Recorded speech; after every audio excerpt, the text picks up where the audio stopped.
E aí, liderança aquática do leste siberiano, como que você tá? Eu tô bom.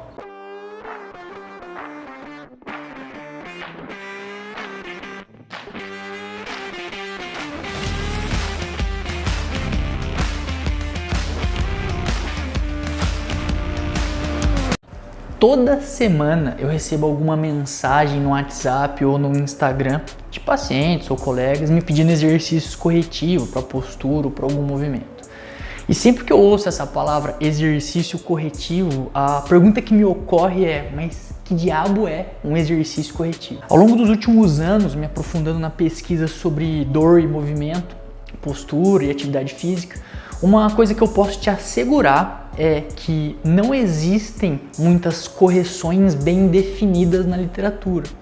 Isso porque não temos um parâmetro bem definido do que é o correto. Para dizer com precisão o que você acha que é uma estratégia corretiva, você teria que ter evidências objetivas do que é o correto. E desta forma, você poderia dizer que o desvio desse correto é a causa de tudo que você está tentando reverter ou prevenir. Um dos conceitos básicos que existe no campo do exercício corretivo é que precisamos ter uma postura boa, músculos bem equilibrados, mas raramente eu vejo explicações adequadas de como essas posturas ou desequilíbrios realmente levam à dor aguda ou crônica dos meus pacientes. Para mim, isso não passa de propaganda para gerar medo e vender um monte de ganga desnecessárias. Eu não conheço uma definição consensual de boa postura, sabe? Que possamos utilizar objetivamente para definir má e em seguida corrigi-la. Parece que somos facilmente seduzidos por teorias anatômicas complexas sobre correção e neutralidade que muitas vezes não são realmente apoiadas pelas melhores evidências disponíveis. Talvez devêssemos aplicar um crivo um pouco mais rigoroso para essa ideia. Antes da gente olhar para qualquer evidência, deveríamos realmente dar uma boa olhada na plausibilidade biológica dessa ideia. E para isso, vamos recorrer à boa e velha ciência básica. Bora lá! Parte do processo de dor originado de um tecido específico, como músculo, osso ou ligamento, ocorre pela estimulação de nociceptores contidos no tecido. Os nociceptores são receptores que detectam estímulos nocivos, ou de forma mais clara, eles te avisam de um perigo, real ou iminente. Eles codificam o estímulo que chega até o tecido, como uma queimadura no dedo, por exemplo, e em seguida transmitem essa mensagem ao cérebro por meio da medula espinhal.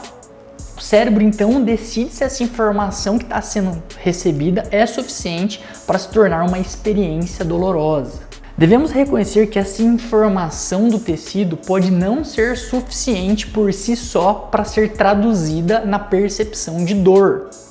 Os nociceptores são configurados para ter um limiar alto, o que significa que um estímulo necessário para fazê-lo enviar um sinal para o cérebro precisa ser bem alto, bem grande. Isso faz todo sentido, porque se os nociceptores tivessem um limiar baixo para qualquer estímulo, eles estariam disparando o tempo inteiro e você teria dor o tempo inteiro. A vida se tornaria uma experiência bem difícil e dolorosa. Os níveis de sensibilidade eles podem se alterar e podemos ver isso em pessoas com dor persistente e também quando o estado do tecido muda, como durante os períodos de inflamação, por exemplo. Pensarmos em pessoas em um estado de tecido normal, sem inflamação ou qualquer tipo de sensibilização, os desvios posturais então ofereceriam um estímulo mecânico nesse tecido bem baixo. A probabilidade desse estímulo mecânico não atingir o limiar necessário para disparar o nociceptor é muito grande e, portanto, esse estímulo nem chegaria a ser transmitido até o cérebro. Eu poderia hipotetizar que um estímulo mecânico de baixo limiar prolongado poderia criar dor. E a questão é: temos pesquisas necessárias sugerindo que o estímulo mecânico de baixo limiar persistente vai ativar um receptor? Não temos. A teoria é que a postura inadequada em longo prazo leva a dano no tecido, que causa nocicepção. Infelizmente, isso também não parece conter muita verdade. Se o desgaste nos ossos e tecidos fossem simplesmente responsáveis pela dor, então não deveríamos ver muitas pessoas assintomáticas com danos nos tecidos, mas vemos. A prevalência de degeneração do disco intervertebral é de 52% para pessoas assintomáticas de 30 anos. Para pessoas de 50 anos isso sobe para 80%. O desgaste dos nossos tecidos é o mesmo que o cabelo ficar branco, ficar careca ou ter rugas. É apenas menos aparente porque está lá dentro. Seu cérebro não reconhece isso como uma ameaça, tanto quanto as suas rugas. Quantas pessoas têm o que poderia ser considerado como posturas ruins e nunca desenvolveram nenhuma dor? Eu aposto que você conhece várias pessoas com a postura horrorosa e que nunca tiveram dor. Mas voltando ao raciocínio inicial, você vai lembrar que a nocepção do tecido por si só não é suficiente para a percepção de dor, beleza? E eu vou te contar um segredo. Somos adaptáveis. O corpo humano é incrível para se adaptar a cargas externas. Quando você vai à academia, por exemplo, é isso que você está pedindo para os seus tecidos, para que se adaptem a uma carga maior. Essas cargas da academia, por exemplo, serão muito maiores em amplitude de movimentos muito mais extremas do que uma postura incorreta. O mesmo vale para um músculo sendo sobrecarregado e fadigado por causa de uma postura específica. Eu te garanto que, com o tempo, o músculo se adaptaria ao nível de resistência necessário para atender às demandas de qualquer postura. Tipo treinar por uma maratona. Com o tempo de treino, você vai se adaptando. O sistema biológico humano tem incrível capacidade de se adaptar e de se autorreparar. Temos grande tolerância e variabilidade, tanto na anatomia quanto na função. Esse paradigma corretivo parece assumir que existe uma fragilidade inerente à maioria dos pequenos desvios, causando grandes problemas. Temos um corpo de evidências bem forte que sugere que as pessoas com dor persistente não têm posturas muito diferentes daquelas que não sentem dor. Posturas da coluna cervical não são diferentes entre as pessoas com e sem dor no pescoço. Não houve nenhuma diferença entre a lordose lombar daquelas que tinham dor nas costas e aquelas que não tinham dor. Se a postura, a dor e o dano no tecido estivessem intimamente relacionados, com certeza veríamos isso refletido na base de evidências. Então, poderíamos propor um bom programa de exercícios corretivos. Mas, infelizmente, parece que não existem tais evidências e não existem correlações entre as variáveis. Outra causa proposta para a dor decorrente da má postura é o estresse contínuo do tecido, e isso causaria uma inflamação. E cara, não temos evidências nenhuma de que postura ruim leva a um estado inflamatório do tecido. Se você está assistindo isso e tem essas evidências em mãos, por favor, mande para mim. Uma vez, se os desvios posturais criarem uma mudança no estado químico do tecido, então veríamos uma correlação mais consistente entre pessoas com postura ruim e dor. Posições sustentadas por muito tempo podem influenciar negativamente os nervos por meio de forças aplicadas a eles pela contração muscular prolongada. Isso pode afetar o fluxo sanguíneo que os alimentam. Nervos são especialmente sensíveis à falta de oxigênio decorrente da falta de sangue e acidose. O nervo sensibilizado pode então ser responsável pelo envio de sinais de perigo e alerta ao cérebro, decorrente de forças muito menores das que seriam necessárias na ausência de sensibilização. Isso pode acontecer com qualquer postura adotada por longos períodos, desde posturas mais curvadas, sentado, ereto, em pé, de cabeça para baixo, qualquer outra que você quiser. O problema é a manutenção da mesma postura, independente de qual seja. Neste cenário, o problema maior, causador de isquemia e tudo mais, seria a inatividade, a falta de movimento e não a postura propriamente dita. É por isso que ao ficar sentados por muito tempo, às vezes precisamos levantar, se mexer, sentimos as articulações rígidas e músculos tensos, às vezes até dormentes. Este é o sinal do nosso corpo para que liguemos a bomba sanguínea para retirar toxinas e renovar o combustível muscular.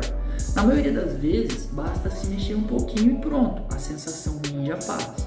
Nessa situação, qualquer movimento pode ajudar, sem a necessidade de ser correto ou corretivo. Uma das razões que frequentemente ouço ser culpada da má postura são os desequilíbrios musculares. Basicamente, o fato de um músculo ser mais forte que o outro e puxar uma articulação para fora do alinhamento, tipo um cabo de guerra. Então vamos lá. Durante a contração isométrica de baixo nível empregada para a manutenção de uma postura, estima-se que usamos entre 4 e 7% da contração voluntária máxima. Ou seja, o músculo precisaria de apenas um pouquinho mais de força para vencer a batalha batalha do cabo de guerra. Em tarefas de baixa demanda, como atividade de vida diária, talvez eles apenas se equilibrem. Portanto, seria muito improvável vermos o desequilíbrio de forças causando desvios posturais. Nossa postura também é influenciada por vários sistemas diferentes, como o sistema visual e vestibular.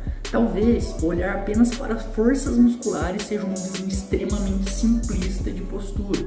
Muitas vezes tentamos justificar a dor do paciente através de estudos que medem a ativação muscular com eletromiografia, mesmo sem nenhum parâmetro do que seria uma ativação normal. A ativação e função dos músculos abdominais tem pouco a ver com a melhora da dor lombar.